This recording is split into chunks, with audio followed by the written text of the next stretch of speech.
Welcome to Comedy Global. Globalization, which has both fans and detractors alike, is being tested like never before after the 1-2 punch of COVID and war.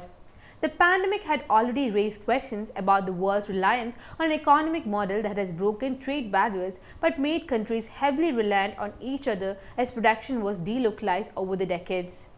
Companies have been struggling to cope with major bottlenecks in the global supply chain.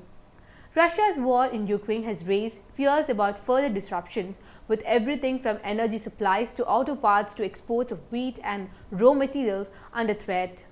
Shortages of surgical masks at the outset of the pandemic in 2020 became a symbol of the world's dependence on Chinese factories for all sorts of goods.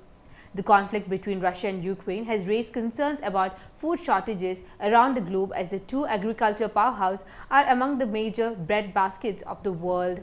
It has also put a spotlight on Europe's and especially Germany's heavy dependence on gas supplies from Russia, now a state under crippling sanctions. The global trade tensions have prompted the European Union, for instance, to seek strategic autonomy in critical sectors. The production of semiconductors, microchips that are vital to industries ranging from video games to cars, is now a priority for Europe and the United States. The pandemic did not bring radical changes in terms of reshoring from overseas, said Ferdi De Ville, professor at Ghent Institute for International and European Studies. But this time, it might be different because the conflict will have an impact on how businesses think about their investment decisions, their supply chains, he said. They have realized that what was maybe unthinkable before the past month has now become realistic in terms of far-reaching sanctions, said De Ville, author of an article on the end of globalization as we know it. The goal now is to redirect strategic dependence towards allies, what he coined as friendshoring instead of offshoring.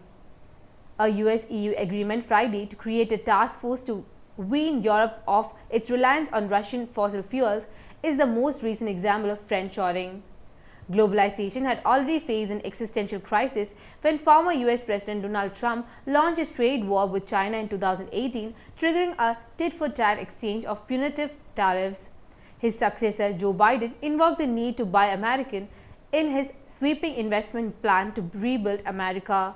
One concept that emerged during the Trump years was decoupling, the idea of untangling the US and Chinese economies. The threat has not subsided, especially with China refusing to condemn Russia's invasion of Ukraine. The United States has warned the world's second biggest economy would face consequences if it provided material support to Russia in its war in Ukraine. China already had other contentious issues with the West, such as Taiwan, the self-ruled democracy which Beijing has vowed to seize one day by force if necessary. It is not in China's interest for now to go into competition with the West, said Bao, portfolio manager at the Edmond de Rothschild asset management firm. But the war in Ukraine is a chance for China to reduce its reliance on the US dollar. I'm Neha signing out. If you liked the video, please subscribe to our channel and hit the bell icon to get the latest updates.